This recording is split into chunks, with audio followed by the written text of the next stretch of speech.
қостың ба? Ал енді құрметті ағайындар, кеше жатып демалдық, өте жақсы демалдық. Мына Қаракесек ауылының сый құрметіне ерекше алғысым шексіз. Бұл арада енді кеше көн жаққа жүргенде осы арада ойдай құлпытастарды оқыдым. Барлығы тіркеліп жазылып жатыр, мен тек оқып беріп отырамын. Ал енді бұл бүгін міне айтайын дегенім, бұлында жылқайдарлар бір бөлек жатыр. Сосын жаңағы әлжандар бір бөлек жатыр, жоландар бір бөлек жатыр. Осылардың бәрін оқып болып, бүгін міне Шеке деген тайпасы шығып тұр. Сол Шекеге қарай ауысып келіп тұрмын. Міне жердегі жатқан адам Қаракесек руынан шыққан Шекенің тайпасы, Шеке тайпасы.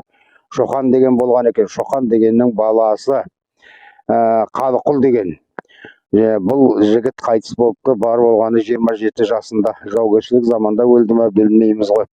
Жаздырған ағасы дейді, сол кісінің ағасы Қомақбай деген кісі. Қомақбай мырза дейді.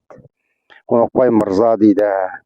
1851 жылы дейді. Сонда мына ініміз, осы жердегі жатқан бала, енді есептей беріңіз, 1823-те туған бола ма, 22-де туған бола ма, сол шамада туған болады. Кеше Кенесары заманында. Енді мынарда тағы жатқан келесі құлыпта көрсетіп жібермін. Мына жатқан, бұл да Қаракесектен шыққан екен, бұл да Шеке тайпасынан шыққан. Қазір тазартамыз, барамыз, оқимыз. Күнді Құдай беріп тұр, бүгін бір шамалы бұлтты болып, күн салқын болып, кеше күн ыссы болып пісіп қалаздадық. Кеше күннің ыстылығына қараған жоқпыз.